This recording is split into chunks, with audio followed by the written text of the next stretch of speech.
Queridos, vamos continuar nosso seminário Além da Música, para todos que estão nos ouvindo aí, pela misericórdia de Deus, né? Estou fazendo esse trabalho por uma obediência ao Espírito Santo. Mídias nunca foram o meu ponto forte, nem foto, nem vídeo. Quem me conhece sabe disso, e eu não sou ninguém.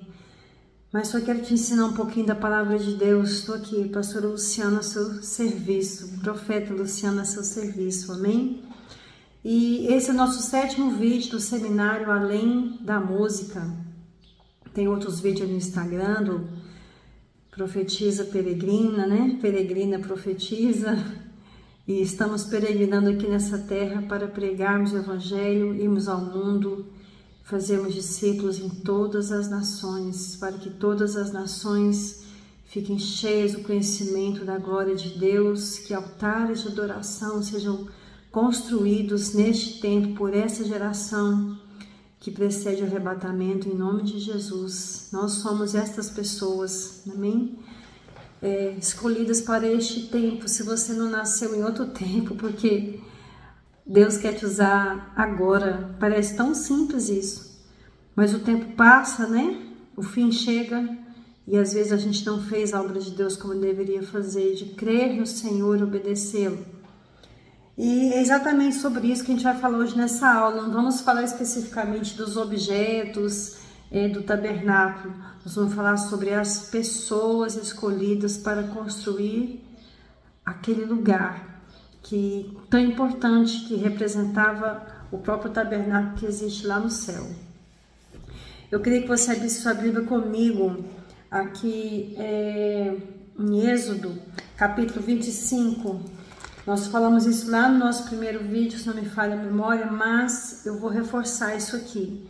Primeiro aspecto, o tabernáculo foi construído com pessoas que voluntariamente, com o coração muito desprendido, ofertaram bens que elas tinham, de ouro, de prata, de tecido, de bronze, de pelos de animais, de pedras preciosas. Pessoas que voluntariamente, cujo coração moveu para aquilo. Então, para servirmos ao Senhor de uma maneira que agrade a Ele, a voluntariedade, não fazemos por dinheiro, fazemos por amor. Esses dias eu até conversava com uma irmã, foi um irmão, a respeito da vida deles. Eu dizia assim: olha, meu irmão, se na obediência necessário for passar até algum tipo de necessidade, né? Como Paulo fala que ele passou, às vezes nudez, fome, privações, antes ter alguma privação de alguma necessidade, mas estar no centro da vontade de Deus, do que ter tudo, como aquele jovem rico que Jesus falou: olha, você quer me seguir? Vende o que você tem e me segue. E a Bíblia fala que aquele rapaz saiu triste, porque provavelmente o coração dele estava nas riquezas que ele possuía. Então, e já tiveram pessoas que tinham posses, mas usaram das suas posses a bem do reino, né? Por amor ao Senhor. Então, não sei qual é a sua situação, o que Deus está requerendo de você, mas essa voluntariedade e de não fazer nada por interesse, por dinheiro, isso é muito importante no coração de um sacerdote, seja homem, seja mulher, que querem servir ao Senhor em espírito e em verdade, com sinceridade, simplicidade, singeleza de coração. O segundo aspecto que a gente encontra aqui em Êxodo capítulo 28, olha aqui que coisa mais linda que foi que o Senhor falou. Êxodo 28, faze também vir para junto de ti Arão, teu irmão, e seus filhos com ele, dentre os filhos de Israel, para me oficiarem como sacerdotes, a saber, Arão e seus filhos Nadab, Abiú, Eleazar e Itamar. Farás vestes sagradas para Arão, teu irmão, para glória e ornamento. Falarás a todos os homens hábeis que enchi do espírito de sabedoria. Guarda essa palavra, grifa se você puder na sua Bíblia. Façam vestes para Arão, para consagrá-lo, para que ministre o ofício sacerdotal. Então Deus começa a separar pessoas para esse sacerdócio, e lá no Novo Testamento fala que hoje todos nós somos um reino de sacerdotes que devem sacerdotar, que devem ministrar oferta de louvor e adoração ao Senhor o tempo todo e conduzir nações inteiras para se tornarem sacerdotes. O desejo de Deus é que todo o povo fosse sacerdote. E quando agora começou a descer sobre Moisés, esse povo falou: olha, Senhor, fica só com Moisés, porque nós não vamos suportar essa glória. Mas o desejo do Senhor, meu irmão, é que eu e você possamos suportar o peso da glória de Deus, carregar essa glória para onde nós formos, e para isso o Senhor nos reveste, nos chama para pessoas específicas. O catolicismo romano e algumas outras religiões geraram nas pessoas a ideia de que há pessoas, só aquela pessoa pode ser o sacerdote, né? Quando a igreja começou a se corromper ali em Roma e as pessoas começaram a perder a noção do que era verdadeiro sacerdócio, e rapazes para ficar solteiros a vida inteira, os frades, os monges, os padres, as freiras começaram a ser separadas, né? O voto de abstinência, o voto de pobreza, algumas heresias começaram a surgir naquela época ali, porque a igreja estava se corrompendo. Então algumas pessoas, para querer se levantar contra a política e o dinheiro e a fortuna que estava se tornando ali o catolicismo, algumas pessoas começaram a fazer até voto de pobreza, como foi São Francisco e outros, para mostrar que para servir a Deus eu tinha que viver isolado das pessoas, isolado da sociedade, largar a família, não podia casar para servir a Deus. Então só aquelas pessoas eram sacerdotes e o povo não tinha acesso à Bíblia.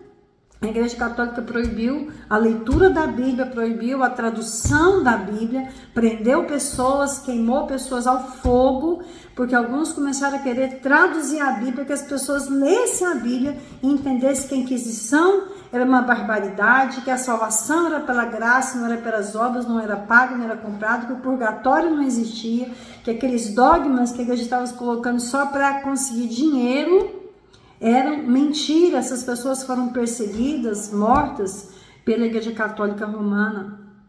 Então, o catolicismo tirou de nós, né, a ideia de que eu sou sacerdote. Então, aquele padre, aquela pessoa que fez o seminário é sacerdote, ou o pastor que fez o seminário, que estudou sacerdote. Irmãos, tem nada contra uma pessoa estudar a Bíblia, né, e se aprofundar no estudo da palavra de Deus, mas isso não pode tirar de nós a noção de que mesmo que eu não fiz um seminário, né, talvez você trabalhe o dia inteiro. Eu, há 25 anos, sou médica, sempre trabalhei, não fiz um seminário, né, não tive ainda o privilégio de ter um tempo para me dedicar só à teologia, estudar mais a Bíblia, mas somos sacerdotes.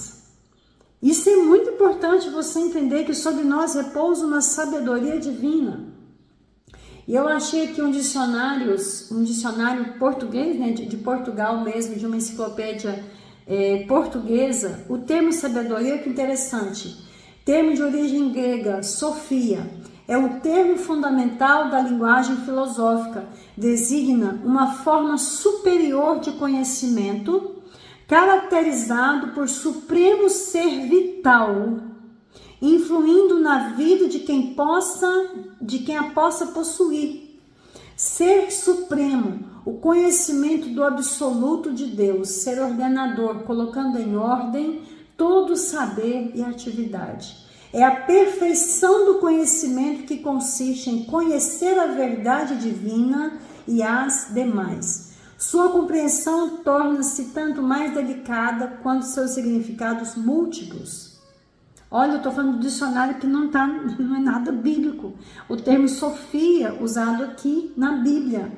Olha, ser supremo, conhecimento caracterizado por supremo ser vital. É um conhecimento que o Deus Todo-Poderoso te dá. Um dicionário aqui do mundo, né, digamos assim, secular, vamos dizer assim, está falando isso, que essa sabedoria, essa sofia que Deus nos dá, é isso que o Senhor está derramando sobre os seus sacerdotes. Espírito de sabedoria, espírito de sofia, esse espírito que te dá essa sabedoria sobrenatural para você exercer o seu sacerdócio. E hoje, com o véu rasgado, Jesus vindo, e nós mortos com Cristo, ressuscitado com Ele, podemos todos erguer esse sacerdócio. Você pode levantar todos os seus dias e orar a Deus, deitado, orar, tomando banho, trabalhando, dirigindo o seu carro, cuidando das crianças, lavando louça. No meio da noite você acorda, você está exercendo, levantando essa fumaça, orando todo o tempo no Espírito, hora após hora, orando e falando com Deus, orando e falando com Deus, falando entre nós com salmos, hinos, cânticos espirituais. Olha aqui comigo, Êxodo 31, entenda o seu sacerdócio, essa sabedoria. Se naquele tempo esses homens foram revestidos de uma sabedoria sobrenatural, Deus é sobrenatural, você pode e deve experimentar experiências sobrenaturais com o Espírito Santo de Deus. Êxodo 31, olha que coisa maravilhosa, diz o Senhor a Moisés: eis que chamei pelo nome a Bezalel, filho de Uri, filho de Ur, da tribo de Judá, e o enchi do Espírito de Deus. Esse Espírito Santo de Deus, ele, no Velho Testamento, eram algumas pessoas que experimentavam ele. Hoje, irmãos, todos nós podemos ser cheios do Espírito.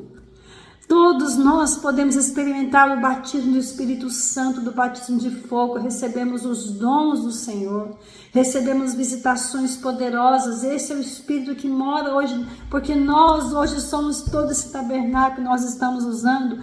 Quando você cantar, esse Espírito Santo pode encher de uma sabedoria. Eu já conheci pessoas com idade avançada, né? Que não sabiam nada de música, que oraram, pediram essa sabedoria para o Espírito Santo, começaram a tocar violão, tocar teclado, sem ninguém ensinar, passaram a cantar, tocar flauta, bateria, sem ninguém ensinar, em cidades onde não tinha professor de música, às vezes sem dinheiro para estudar música. E hoje eu sou ministrado por esses irmãos de uma simplicidade, de um poder, eles tocam, eles cantam, e a glória de Deus vem. Para você pregar o evangelho, talvez você não seja músico, mas você está aqui recebendo esse seminário. Pastor Luciano, gostaria então de ensinar a Bíblia. Meu irmão, comece a ler a Bíblia, comece a ensinar. O Espírito vai te dar sabedoria, o Espírito de Deus.